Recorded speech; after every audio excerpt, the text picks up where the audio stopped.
Grand Dialogue. Sigika Foba. Le Grand Dialogue, l'émission de débat du Studio Tamani sur votre radio. Shenibiro. Halud Mauni. Shenibiri. Sigika Foba. Le Grand Dialogue. Le Grand Dialogue. Mesdames et messieurs, bonsoir. La laïcité au Mali, c'est le sujet du grand dialogue de ce mercredi 7 décembre 2015 qui parle de laïcité, parle de relations entre l'État et la religion. Ces rapports reposent normalement sur les principes de la laïcité au Mali lorsqu'on se réfère bien sûr au texte. Mais c'est quoi au juste la laïcité? Comment est-elle comprise au Mali par les citoyens lambda? Est-elle menacée d'une manière ou d'une autre? Ces questions font souvent l'objet de discussions dans les lieux de causerie. Des questions de fond sur lesquelles nous allons réfléchir avec nos invités qui sont Issa Kaoudjim du Haut Conseil islamique. Monsieur Jim, bonsoir. Beiti Akado, il est de la société civile. Monsieur Akado, bonsoir. Bonsoir. Nous avons en ligne Mamadou Samake. Mamadou Samake qui sera donc en ligne. Il est professeur de droit. Monsieur Samake, bonsoir. À la présentation, Seydou Fomba. Studio Tamani. Auditrices, auditeurs, bienvenue. La laïcité au Mali, le sujet se retrouve souvent au centre des discussions et particulièrement lorsqu'on évoque certains dossiers comme le code de la famille ou les propos récemment prêtés à un leader religieux ou à un responsable d'une instance juridique. La question ne semble pas être si bien comprise par tous les Maliens. Alors, première question, que faut-il comprendre par laïcité? Alors, nous posons cette question en premier lieu à Issa Kaoudjim, il est du Haut Conseil islamique. Merci, monsieur, de m'inviter à cette rencontre, à ce débat. Je pense que c'est extrêmement important. Alors, si vous posez la question, c'est quoi la laïcité? Je pense que, pour me permettre de revenir un peu à mieux répondre à cette question, laïcité, d'abord, pour le Mali, c'est d'abord, historiquement, on ne peut que se référer à la France, puisque nous avons été colonisés par la France. Et l'histoire de la laïcité est d'origine chrétienne. Donc nous savons aussi que la loi de 1904 en France, amendée en 1905, a défini vraiment, alors suite ce que nous qualifions de la révolution de 1789 en France, qui a mis fin à la gestion des pouvoirs d'État de l'Église, et pour dire que, bon, en France, suite à cette victoire des républicains, alors de mettre une nouvelle forme de gestion, donc qui a voulu qu'un État soit indépendant des religions. Donc quand on parle de religion, la France étant par essence une religion chrétienne, donc cela explique tout simplement que ça pose problème dans le contexte malien, bien que la France a colonisé le Mali, qui est venu trouver que nous avons des valeurs sociétales, nous avons des religions, nous avons alors une façon de gérer. Quand vous prenez le Mali dans sa diversité, vous prenez les régions nord du Mali, vous prenez aussi le sud, vous allez trouver qu'il y a une diversité mosaïque, alors de compréhension de culture, et tout ça, la France est venue trouver. Mais elle a bouleversé par la colonisation, et ceux qui ont été dans les écoles, qui sont devenus les premiers intellectuels qui ont géré le pays, ont pris des voix. La Première République qui a parlé du socialisme scientifique, etc. La Deuxième République avec les militaires et ensuite l'Union démocratique qui s'est civilisée, entre guillemets. Et ensuite, il y a eu ce que je qualifie vraiment le forfait historique du mouvement démocratique et qui nous a conduit vraiment à ce problème qu'on ne peut pas expliquer parce que quand vous regardez la constitution du Mali dans son préambule, on parle très simplement en disant que le Mali était, je cite, permettez-moi, juste en disant que le peuple malien était un peuple fort de ses traditions et de lutte héroïque. Mais de quelle lutte héroïque parle-t-on? On peut parler de Sundiata, de Babemba, de Firun, etc., etc. Et qu'est-ce qu'ils ont à voir avec la colonisation ou bien la révolution française? Vous allez dire qu'ils ont été des grands résistants. Et vous allez voir aussi que le Mali, 95% musulmans. Alors la laïcité malienne, elle est bloquée parce que tout simplement, le mouvement démocratique quand est venu sur la scène politique, non seulement en disant que regardez l'Algérie avec les islamistes, le fils, alors il fallait tous ceux qui réclamaient des partis politiques d'obédience religieuse, on avait dit non, on n'en a pas besoin. Alors on les a cartonnés ou catalogués dans les associations. Et aujourd'hui, vous avez des milliers d'associations qui aujourd'hui n'ont pas de statut. Alors on se retrouve avec un système où personne ne sait qui est qui, quand on sait que comment les présidents sont élus, comment les gens viennent dans l'Assemblée nationale, comment ils font la cour aux religieux. Alors une fois qu'ils sont dans l'institutionnel, ils disent que le pays est laïque. Donc je pense que la laïcité au Mali, c'est vraiment une tricherie politique. Alors, nous avons donc en ligne Mamadou Samake, il est professeur de droit. Nous avons entendu Issa Kaoudjim qui est du Haut Conseil islamique. Nous allons à présent demander aux juristes de nous dire ce qu'il entend par laïcité. Monsieur Samake. La laïcité est d'origine occidentale. Vous savez que par le passé, les rois en Europe étaient attaqués sur l'onction du Vatican. fallait l'aval du Vatican pour que les rois soient sacrés. Donc, avec la Révolution française et le corollaire de cette séquence qui a suivi, on a voulu une séparation de l'Église avec l'État. Donc, en termes de définition occidentale, on pourrait dire que la laïcité manifeste une certaine neutralité de l'État. C'est-à-dire l'État à égale distance des religions. Donc, le religieux ne doit pas interférer dans le politique, comme l'État, lui aussi, ne doit pas interférer dans le domaine religieux. C'est pourquoi notre Constitution, comme le représentant du Haut Conseil islamique l'a dit, prescrit la liberté de conscience et la liberté de culte. Mais on ne peut pas ignorer le fait que la religion catholique au Mali date d'un peu moins de 200 ans et que le Mali a connu une percée islamique déjà depuis le 9e siècle et qui a une religion dominante. Mais en tous les cas, de notre accession à la souveraineté nationale jusqu'à ce jour, il y a en tout cas une parfaite intelligence, puisque l'islam malien est d'obédience soufie, et une parfaite intelligence entre les différentes communautés religieuses. Voilà ce que je peux en dire pour l'instant. Nous avons ici dans ce studio Sbeiti Aga Akado, il est de la société civile. Monsieur Akado, que pouvez-vous nous dire de la laïcité? Bien, merci. En fait, je ne saurais dire grand-chose plus que mes deux prédécesseurs. Je profite du micro pour dire bonsoir à tous les auditeurs. Nous, de la société civile, nous sommes à peu près dans les mêmes dispositions, n'est-ce pas, que les religieux et les juristes, pour dire que la notion de laïcité est une notion étrangère, n'est-ce pas, à nos formes de gouvernement, à nos formes d'organisation. Elle nous est venue d'ailleurs.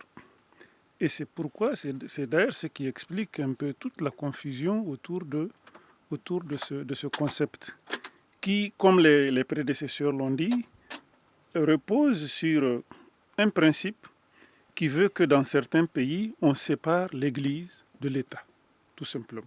C'est-à-dire qu'il faut réellement créer une frontière nette entre tout ce qui est conçu par la religion et ce qui est conçu, si vous voulez, par les arrangements faits par les hommes. Tout est parti de là. Alors, ici, comme vous le constatez, les populations ne se retrouvent pas. Et la plupart des gens ont tendance à penser que la laïcité veut dire je fais ce qui me convient, ce qui me va. Point barre. Et c'est là que le point d'achoppement entre... Autrement dit, la laïcité n'est pas bien expliquée aux citoyens lambda. Elle ne peut même pas être bien expliquée parce que pour l'expliquer, il faut que les populations soient prédisposées, n'est-ce pas, disons, soient éduquées. C'est un processus qui amène à la laïcité. Ce processus-là, nous ne l'avons pas connu. Comme Jim l'a dit, c'est une guerre de pouvoir entre l'Église et les rois qui a amené, n'est-ce pas, les nations européennes à concevoir cette forme de gestion des populations, c'est-à-dire il faut une certaine différenciation, une certaine séparation de l'Église et de l'État. Nous, ce n'est pas le cas. Si vous prenez la genèse de nos royaumes, qu'il s'agisse du Ghana, l'islam, par exemple, a toujours eu son mot à dire dans l'empire du Ghana. Il l'a eu dans l'empire du Mali, il l'a eu dans l'empire Songhai et il continue de l'avoir. Parallèlement à l'islam même, nos traditions, nos coutumes, etc., c'est sur cette base-là que les gens peuvent, n'est-ce pas, concevoir une forme d'organisation. Mais quand on vient leur parachuter une conception qui ne colle pas avec leur vie de tous les jours, ça crée des ordres. Et c'est pourquoi, je l'ai dit tantôt, il y a réellement une confusion par rapport à la compréhension de cette conception-là. Et c'est un peu le grand problème, à mon avis. Alors, quelle que soit quand même l'origine de la laïcité, si toutefois elle a un côté positif, est-ce que tout le monde n'a pas le droit de s'en inspirer? Je pose la question à Issa Kaoudim. Merci. Je pense que la question fondamentale, elle est biaisée, à mon sens, parce que, vous savez, pour mieux expliquer, il faut comprendre l'historique et aussi la marche des peuples. Et donc, le Mali est un grand pays, ce n'est pas seulement géographie ou histoire, mais c'est parce que c'est cette culture, cette diversité, et surtout aussi à parler, mon frère, de la société civile. Quand vous regardez le Mali de Koumbi Salé, de parler de Ouagadougou, de parler même de Kouroukanfouka, quand on parle de charte de Kouroukanfouka, mais vous savez, vous comprenez que ce n'est pas un pays que le blanc est venu trouver vierge. Donc, notre problème, en réalité, j'ai dit, c'est une tricherie intellectuelle, le mot n'est pas fort, voire même une prostitution intellectuelle. Parce que j'ai voulu être un peu nuancé. Quand on regarde la Première République, c'est d'abord un divorce entre le colonisateur et ceux qui ont été victimes de la colonisation parce qu'ils l'ont subi. Et donc, la Première République a fait un virage de 1000 à l'heure, aller se réfugier dans un autre système qui est le socialisme scientifique, c'est-à-dire aller voir les pays de l'Est. Parce qu'il y avait deux blocs. Ou vous êtes avec l'Ouest ou vous êtes avec l'Est. Il y avait un centre qu'on appelle les pays non alignés. Donc, tout ça ne convenait pas à nos valeurs sociétales. Parce qu'il fallait d'abord prendre en compte nos valeurs sociétales comme richesse, comme aussi inspiration et aussi de s'ouvrir à la modernité. Et malheureusement, on s'est opposé à l'Occident, qui nous avait colonisé, je parle précisément de la France. Et donc la France avait des moyens de pression et de rétorsion, parce que non seulement a saboté la monnaie nationale, ça c'est politique, et ensuite aussi la Première République, à travers l'ISRDA, s'est sabordée en essayant de dissoudre les institutions, et qui a mené le chaos de 68. Et donc, quand les militaires sont venus, des jeunes militaires qui ont fait un coup d'État, qui n'avaient pas d'expérience, qui n'avaient pas d'orientation, et qu'on savait aussi que certains étaient manipulés, donc ils ont pris le pouvoir, et pendant 10 ans, c'était le chaos, c'était le CMLN, c'est-à-dire le Comité militaire de libération nationale, et ensuite, ils sont venus à l'UDPM, qui a mis une forme d'organisation, qu'on soit d'accord ou pas, il y avait parti politique, et alors qu'on a estimé que non, à un moment donné, parce que ce que les gens ne disent pas, que je vais vous dire, je pense que vous n'allez pas le censurer, c'est que quand le mouvement démocratique est venu sur la scène politique, mais ce n'était pas de la démocratie. La France Liberté avec Daniel Mitterrand, parce que François Mitterrand avait compris, pour se sortir d'affaires de sa politique intérieure, avait besoin de sa réélection, avait demandé seulement à ses ex-colonies, à les inviter à ce qu'on appelle le sommet de Bâle, de leur dire, alors dorénavant, l'aide au développement de la France est liée à l'ouverture politique. Alors tous ceux qui étaient mécontents de leurs régimes respectifs se sont engouffrés. C'est là qu'il y a eu des changements brutaux. Alors on est venu avec soi-disant une démocratie de vrac et qu'on a dit, par exemple, quand j'ai cité la constitution du Mali du 27 février et qui disait dans son préambule le Mali était un peu plus souverain, fort de ses traditions de lutte. Mais les traditions de lutte du Mali ne datent pas de la démocratie, qui n'est qu'une histoire récente. Et cette tradition de lutte, on parle de Babemba, de Samori, de Tcheba, tout ça. Alors quoi avons-nous fait de ces traditions de lutte pour s'inspirer de ça et de Kouroukanfouka pour prendre en compte nos valeurs sociétales, qui est une richesse et un patrimoine extraordinaire pour nous, quand on parle de Tombouctou, quand on parle de Djéné, quand on parle de Soni Haribert, mais tous ces gens, ces valeurs de Koumbi Salé, est-ce qui a été pris en compte dans la constitution de 92? Vous direz non, je vais arriver très rapidement. Donc voilà, le mouvement démocratique est venu à parler aujourd'hui, à vanter la démocratie, alors que la démocratie nous a mené à quoi? Parce que la démocratie était basée sur quoi? Laïcité, démocratie et multipartisme intégral, et qui allait permettre à une émergence d'une société moderne, de démocratie, surtout aussi l'émergence de bonne gouvernance. Et aujourd'hui, faisons le compte. Le compte, c'est qu'on avait dit dans la Constitution que le coup d'État est un crime imprescriptible, alors qu'on a eu un coup d'État. Donc, la question qui doit être posée fondamentalement, c'est parce que cette tricherie politique nous a amené dans le gouffre qu'on ne peut pas expliquer. Donc, pour moi, ce n'est pas un problème de laïcité. Si la laïcité veut dire tout simplement, je suis musulman, je dois accepter mon frère chrétien. Le frère chrétien aussi, il est malien, il a les mêmes droits que moi. Alors, l'État doit être égaldissant à toutes ces religions pour qu'ils s'exercent librement. Le Mali ne connaît pas ce problème. Je crois que c'est un problème de prostitution intellectuelle des élites qui ont peur parce qu'ils ont perdu la main et qui ne veulent pas admettre qu'ils ont échoué. Voilà tout le problème. Alors, il est presque 18h30. Nous allons observer notre première pause. Vous écoutez Studio Tamani. Votre avis nous intéresse. Écrivez vos commentaires et suggestions sur la page Facebook et dialoguez avec nous. Studio Tamani, c'est aussi les réseaux sociaux. La laïcité au Mali, c'est donc le sujet du grand dialogue de ce mercredi. Pour en parler, nous avons trois invités, Issa Kaoudjoum du Haut Conseil islamique, Kozbeti Agadou de la société civile et Mamadou Samake qui est professeur de droit. Alors, nous venons donc d'entendre Issa Kaoudjoum qui nous parlait de la façon dont la laïcité s'était retrouvée ici au Mali. À présent, nous allons joindre Mamadou Samake, professeur de droit. Alors, M. Samake, à entendre quand même M. Jim, on a l'impression que la laïcité est quelque chose qui a été d'une manière, enfin, de façon peut-être indirecte, imposée au Mali. Qu'est-ce que vous en pensez?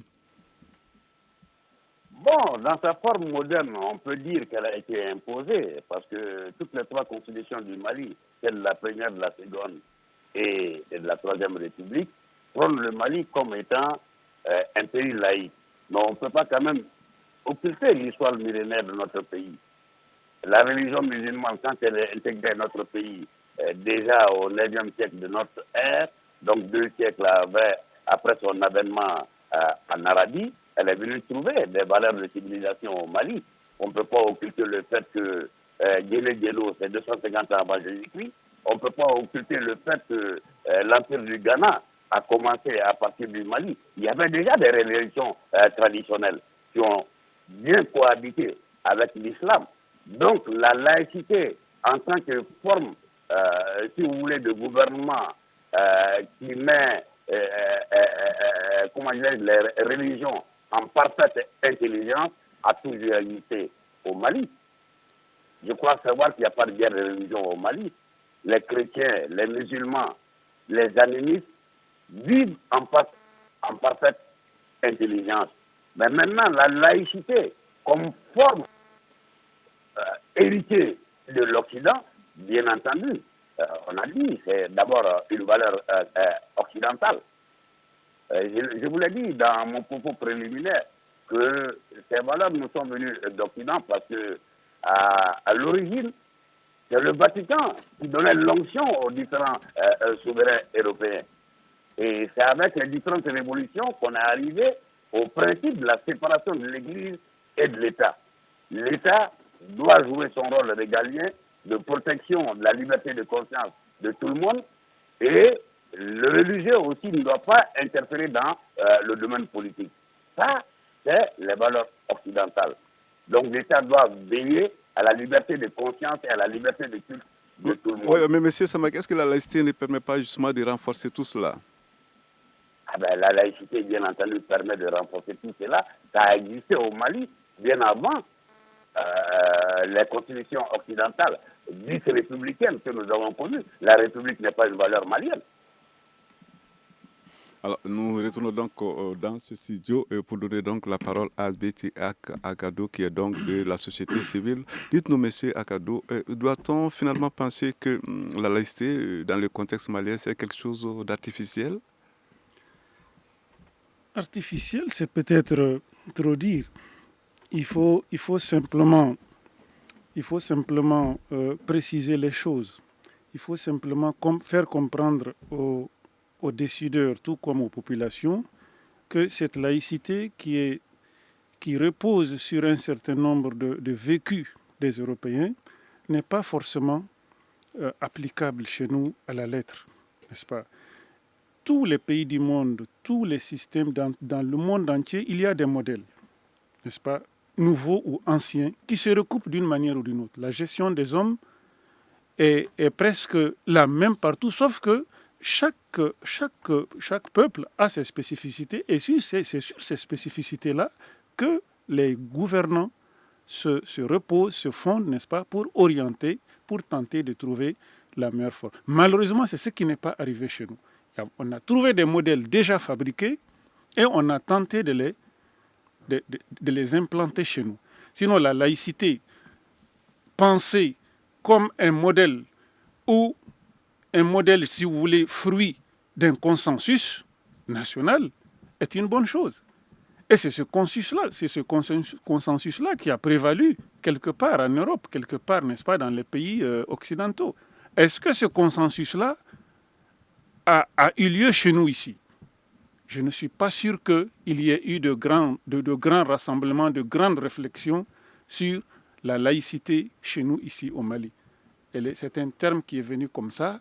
Certes, on pense que c'est une bonne chose, il ne faut pas mêler les choses, il ne faut pas mêler les religieux à un certain nombre de choses, mais en réalité, le côté positif ne peut être obtenu que si il y a un véritable débat, un véritable, je dirais,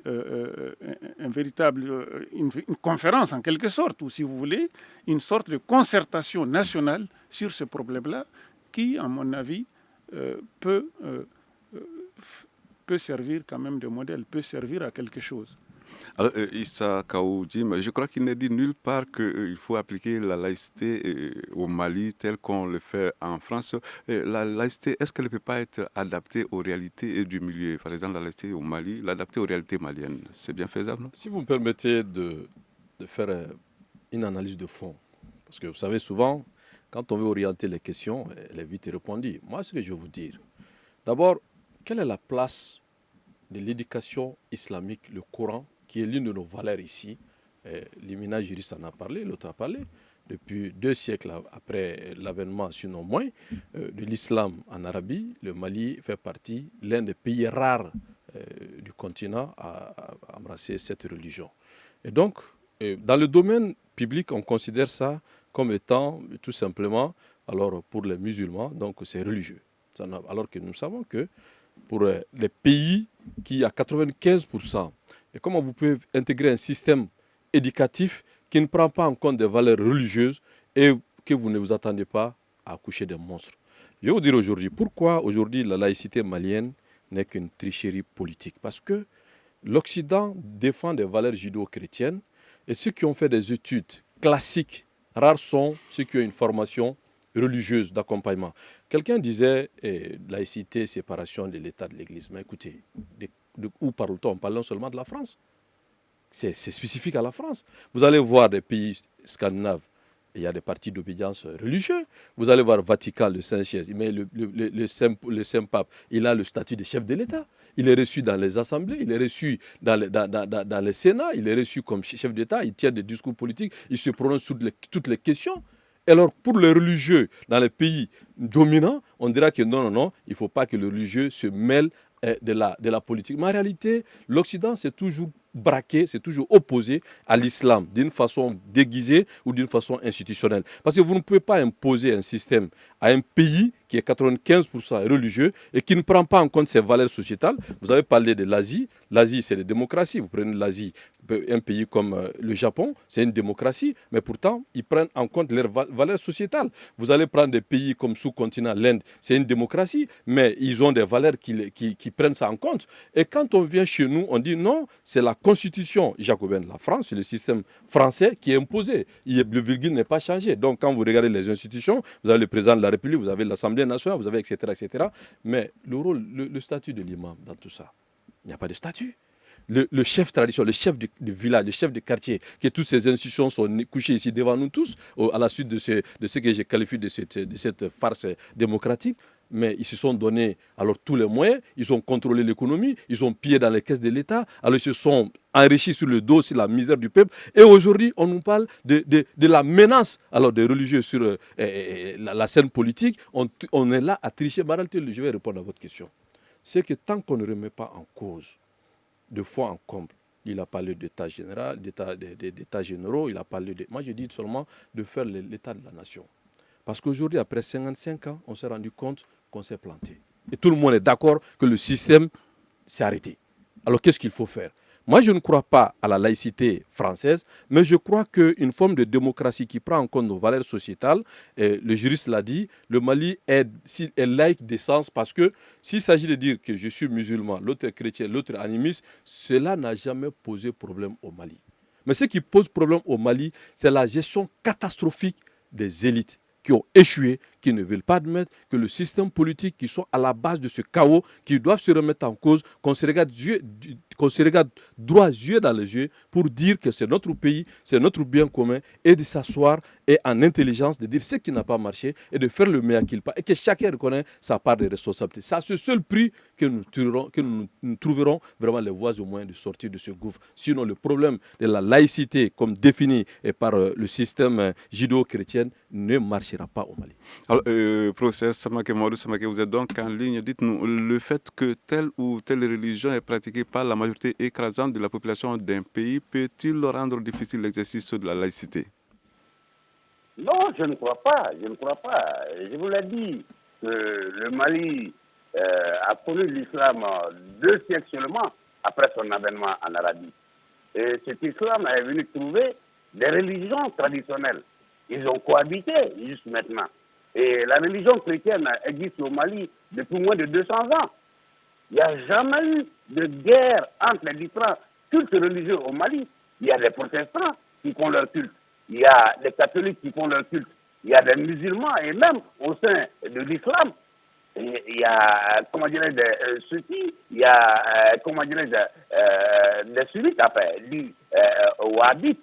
Mais à ce que je sache, il n'y a jamais eu de conflit ouvert, comment dirais-je, entre différentes entités religieuses. Mais là où je suis d'accord avec le représentant du Haut Conseil islamique sur le plateau, la loi doit être l'expression de la volonté générale. On ne peut pas occulter la volonté de 95% de la population. Se plaindre de l'irruption, des religieux sur la scène politique, la classe politique elle-même doit regarder ou balayer devant sa porte qui a permis cette irruption.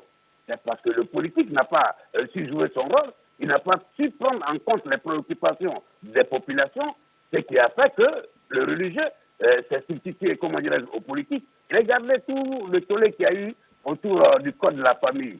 L'Assemblée, avec une écrasante majorité, l'avait voté. On dirait que les députés, à l'époque, ne fréquentaient même pas les mosquées, sinon on ne serait pas allé à une seconde lecture de la loi.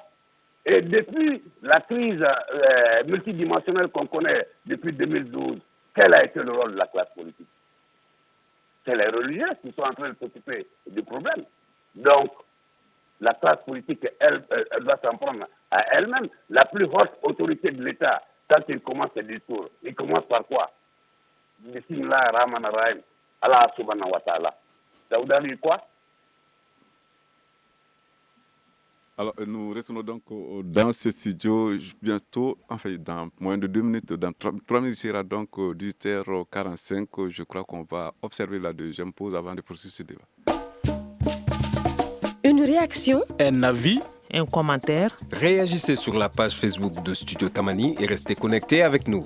Studio Tamani sur les réseaux sociaux pour vous faire entendre. Alors, Zbeiti Akado, vous êtes de la société civile, vous venez d'entendre Issa Kaoudjim qui expliquait un peu les tenants et aboutissants de la réalité de la laïcité au Mali. Vous avez entendu les juristes Mamadou Samake. Maintenant, vous avez certainement une réaction, M. Akado. Je vais plutôt juste être bref pour dire que les deux ont pratiquement touché là où il y a problème. Au jour d'aujourd'hui, nous avons expérimenté des modèles, et je dirais nous les avons même mal expérimentés, parce que le copier-coller ne réussit pas forcément.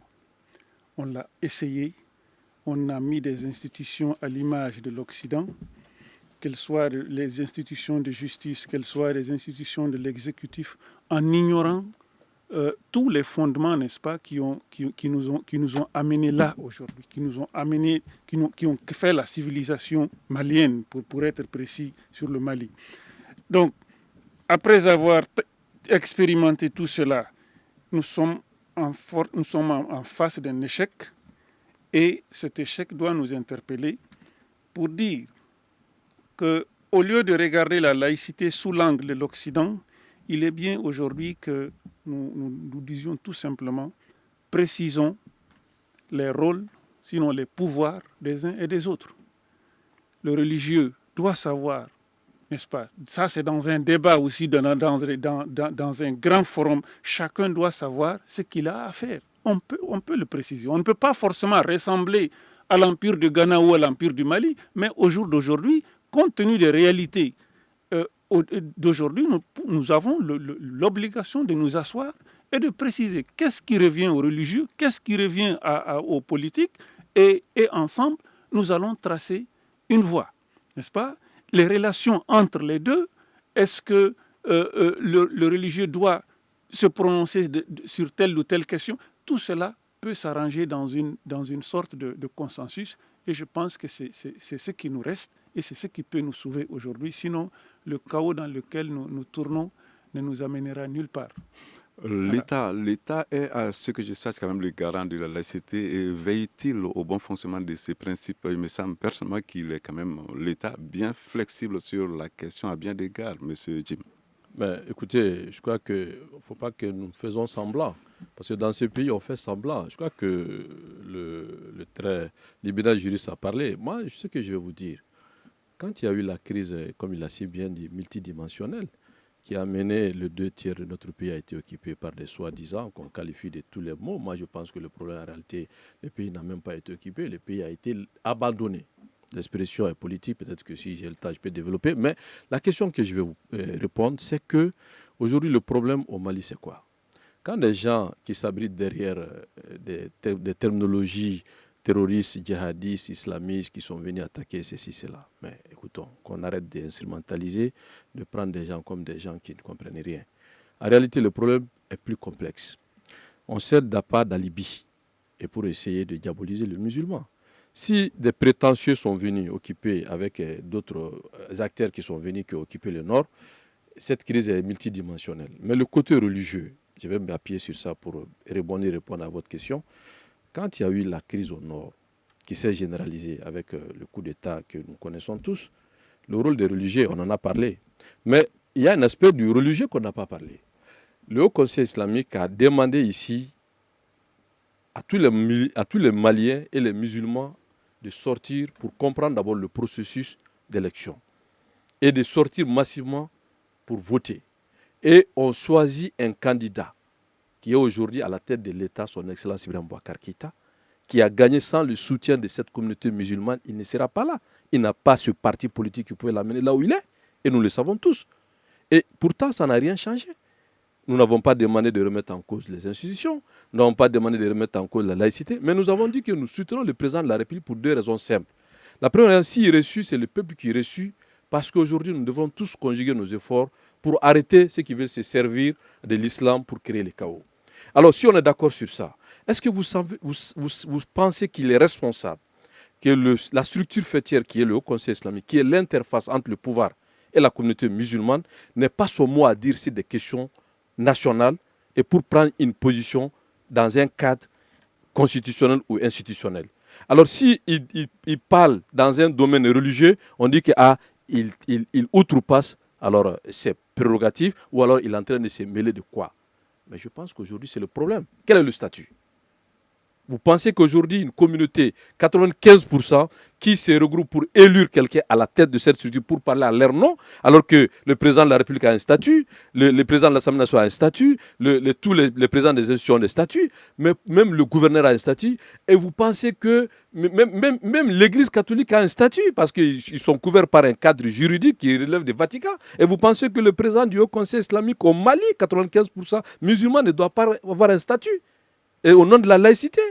Donc je pense que cette tricherie politique, le peuple a compris, c'est pour ça qu'il a vomi la classe politique. Je pense qu'aujourd'hui, il ne faut pas se leurrer. On fait l'islam, on fait la démocratie. Alors cette forme jacobine de laïcité, je ne me crois même pas. Je crois à la démocratie, qui quand même, si c'est une bonne gouvernance, c'est la liberté de choix, de culte, je suis d'accord. Mais on fait la démocratie avec la communauté musulmane ou on ne le fera pas du tout. Parce que ce que je vais vous dire, quand les intellectuels ont avancé en Première République, Deuxième, Troisième, puis ont mis des systèmes politiques qui sont avérés, pas adaptés.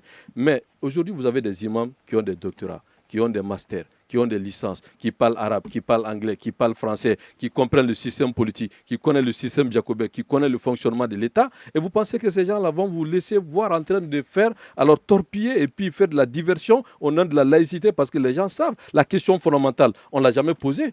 La gouvernance au Mali, de l'avènement de la démocratie à nos jours. L'école malienne, où en sommes-nous? La société civile qui est aujourd'hui, comme je dirais même inféodée au pouvoir d'État. Et quand vous allez voir même les religieux qui font de la politique, parce que s'il n'y a pas de statut, alors tout le monde fait ce qu'il peut. Maintenant, je pense qu'aujourd'hui, la question, il faut la trancher. Il faut qu'on se regarde et vraiment voir qu'est-ce que nous pouvons faire, une démocratie vraie, mais qui prend en compte, comme l'a dit mon frère, nos valeurs sociétales. L'islam est venu trouver des valeurs ici, c'est adapté. L'Église est venue trouver des valeurs, c'est adapté. Alors les autres qui nous sont venus nous trouver ici, nous devons nous ouvrir au monde, mais rester nous-mêmes. Je pense que le débat de fond, c'est de prendre en compte un pays où vous avez 95% des musulmans, de ne pas prendre en compte leurs préoccupations religieuses, sociétales. Je pense que c'est d'aller nulle part. Voilà la réponse que je peux vous donner. Mamadou Samaké, vous êtes donc en ligne. Pensez-vous qu'il faut revoir les choses en matière de laïcité au Mali? Bon, revoir les choses, je ne dirais pas ça. Je dis simplement que la République doit s'adapter à elle-même. Parce que la République, par définition, c'est la chose publique. Et cette chose publique s'exerce dans un contexte sociétal. Parce que c'est les citoyens qui font la République. Et si la majorité, les préoccupations, la majorité de ces citoyens ne sont pas prises en compte, je crois que nous prêcherons dans le désert. C'est pourquoi je pense qu'il y a lieu d'adapter nos textes législatifs et réglementaires à notre réalité sociétale, ce que nous n'avons pas fait depuis les indépendances. Et la laïcité aussi ne veut pas dire que le religieux ne doit pas se prononcer sur les choses politiques. Ce que la laïcité veut dire que le religieux ne doit pas conquérir le pouvoir politique. Mais il a, en tant que citoyen, la latitude de se prononcer sur ce qui se passe dans le pays. Parce qu'il contribue, il est contribuable. Nous avons vu les prises de position du Vatican, que le Haut Conseil islamique se prononce, mais ils doivent se prononcer dans le cadre des lois et règlements qui gèrent le pays. Et tout ce qui se passe comme extrémisme religieux, vous savez ce que je vais vous dire. De mon point de vue, l'islam, c'est la symbiose des cultes révélés, parce qu'elle est la dernière lieu. Et quand vous lisez le Coran,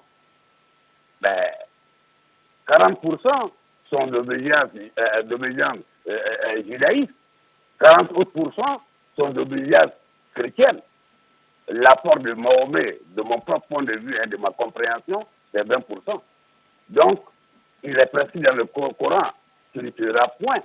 Comment peut-on tuer au nom de Dieu? C'est une instrumentalisation de l'islam. Professeur Akadou. Bon, professeur Akadou, les prédécesseurs ne lui laissent pratiquement plus rien, parce que sur cette question-là, il est évident qu'il nous faut revenir à nous-mêmes. Parce que si vous regardez de très près, même le politique qui, selon sa convenance, rejette les religieux, rejette l'intrusion des religieux dans l'arène politique, c'est lui-même le politique qui très souvent va les solliciter quand ça l'arrange, n'est-ce pas? C'est lui-même qui est le premier violeur, n'est-ce pas, des règles de laïcité imposées, disons, édictées par l'Occident. Ça, c'est quand ça l'arrange. Donc, c'est pour dire simplement qu'il faut absolument trouver les mécanismes nécessaires pour que cette notion de laïcité-là, si vous pouvez l'appeler, vous pouvez lui donner un autre nom, il faut absolument qu'elle revienne au peuple et que le peuple, au-delà même de l'islam, au-delà de la chrétienté, le peuple a des valeurs. Nous avons une civilisation riche, nous avons un certain nombre de fondements, de coutumes qui peuvent nous aider à construire quelque chose c'est peut-être utopique, mais il faut passer par là. On ne peut pas aller sur les modèles des autres pour, n'est-ce pas, réussir quelque chose de viable. Il faut revenir à la République, il faut revenir au peuple et ensemble avec les religieux, les chrétiens, les bouddhistes, les je ne sais quoi, les animistes, tout le monde, nous pouvons nous asseoir et imaginer et formuler la voie qu'il nous faut. Moi, je pense que c'est le chemin le plus rapide pour réussir quelque chose. Alors, il nous reste très peu de minutes. Nous allons quand même tenter un dernier tour de table. Nous allons commencer par vous, Issaka Oudjim. Alors, on parle quand même d'immixtion des religieux dans la politique au Mali. On dit que c'est un problème. On parle aussi du fait que les politiciens se servent souvent des religieux pour atteindre leurs objectifs. Alors, qu'est-ce que vous en pensez? Quel est l'objectif? Quel est l'objectif? Je vous réponds à la question. Bon, d'accord. Vous comprenez quand même l'objectif d'un politicien. L'objectif, c'est d'arriver au pouvoir, voilà, ou alors détruire le pouvoir. Voilà, moi, ce que je vais vous dire, je pense qu'il est grand temps qu'on essaie vraiment d'arrêter d'instrumentaliser ce peuple-là. Qui est religieux, qui ne l'est pas. Mais tout le monde est religieux. Mais peut-être que tout le monde n'est pas militant de la religion. Tout le monde est religieux au Mali. Que vous soyez musulman, que vous soyez chrétien, que vous soyez animiste, tout le monde est religieux. Alors, la question fondamentale, c'est quoi? C'est qu'on ne la pose jamais. C'est la gouvernance de ce pays-là. Depuis combien de temps on est en train de mal gérer ce pays, on détourne les biens de l'État et on est là à dire que c'est l'autre qui est en train de s'y mixer à la chose politique. Donc c'est des erreurs qui s'accumulent? Non, ce n'est pas des erreurs, c'est des fautes. L'erreur, ça se corrige, les fautes, il faut punir. Parce que dans ce pays, il n'y a pas de sanctions. Vous avez, j'ai dit le mouvement démocratique. Mais tout le chaos du Mali, c'est le mouvement démocratique. Ne cherchez pas loin. Ils sont venus, ils ont pillé l'économie, ils ont détruit l'école, ils ont amené une démocratie prostituée qui ne consiste qu'à créer des partis politiques qui ne représentent absolument rien et qu'aujourd'hui, qui sont en mal de popularité, qui ne savent pas à quel sens se vouer. Et maintenant, ils essaient de faire de la diversion. Parce que je pense que le temps m'est compté. Alors, pour me résumer, je pense qu'aujourd'hui, en toute vérité, ce que nous devrons faire, c'est vraiment qu'on donne un statut aux religieux. Et cela permettra vraiment d'harmoniser tout ce qu'il faut pour que la démocratie trouve son envol. Alors, juste en une minute, professeur Samaké, vous êtes donc homme de droit. Alors, immixtion des religieux dans la politique, les politiciens qui se servent des religieux, cette question, que ça vous dit quoi? Bon, de mon point de vue, je crois que l'État, il est loisible à l'État de reconnaître le statut d'utilité publique à une structure comme le Haut Conseil islamique, l'Église catholique, l'Église protestante, et l'État faire en sorte que le dialogue interreligieux soit renforcé. Bon, la question que vous me posez de savoir si les politiques se servent des religieux, bien entendu, si 95% des Maliens sont d'obédience islamique, il est évident, on a vu des leaders politiques sollicités, appelés, et même ouvertement à ce que les religieux appellent à voter pour eux. On a vu ici, beaucoup de leaders politiques faire la cour aux différents religieux. Bon, il y a une haine politique auprès du Haut Conseil islamique, Tabassi 2012, qui se retrouve aujourd'hui à l'Assemblée. Mais je crois savoir qu'il n'y a pas eu de liste autonome Tabassi 2012 qui a permis à ce qu'il soit à l'Assemblée. Alors, merci donc, professeur Samaké. Je sais que nous aurons l'occasion d'évoquer prochainement cette question avec vous. Nous retournons dans ce studio pour donc clore ce débat. Nous donnons la parole à Asbeti Akado de la société civile. Oui, moi je dirais simplement que lorsque l'État est très fort, entre griffes bien sûr, lorsqu'il est très fort, c'est quand l'État peut se permettre tout. C'est-à-dire outrepasser les voies normales, plonger dans les religieux quand il le veut, plonger sur la société civile quand il le veut et s'en sortir sans aucune égratignure. Quand l'État est dans cette position-là, il devient dangereux, il devient un monstre. Et c'est ce qui explique que et la société civile et les religieux sont confondus, n'est-ce pas, dans cette mêlée-là où on n'est ni laïque, ni religieux, ni on est vraiment des monstres en Afrique en général. Et malheureusement, le Mali, qui est le berceau, n'est-ce pas, qui est l'exemple qu'on peut présenter en Afrique, est en train de devenir un diable, plus qu'un monstre. Et c'est dangereux. Les uns et les autres l'ont dit, l'État doit se ressaisir et revenir, n'est-ce pas, à l'essentiel, c'est-à-dire intéresser les Maliens à la forme de gestion qu'ils veulent. Cette démocratie, cette laïcité, tout ce qui nous vient d'ailleurs ne nous convient pas forcément. Il faut que le dialogue soit la règle, n'est-ce pas, pour aboutir à quelque chose d'intéressant. Alors, c'est donc sur ces propos que s'achève ce débat. Je rappelle que le sujet du jour, c'était donc la laïcité au Mali. Nous en avons parlé avec 3 invités, Issa Kaoudjim du Haut Conseil islamique, Betty Agadou de la société civile, Mamadou Samake qui est professeur de droit. À la réalisation, il y avait Ousmane Djadjetouré, mise en onde, Mamadou Ouattara. Alors, régie vidéo, c'est donc Lassine qui était là. Alors, moi-même, Seydou Fomba, vous avez donc présenté cette émission. On se retrouve demain pour un autre sujet. Au revoir et à demain.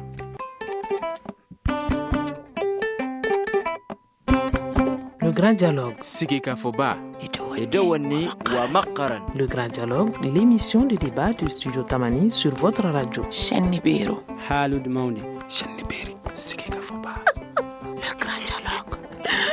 Le grand dialogue.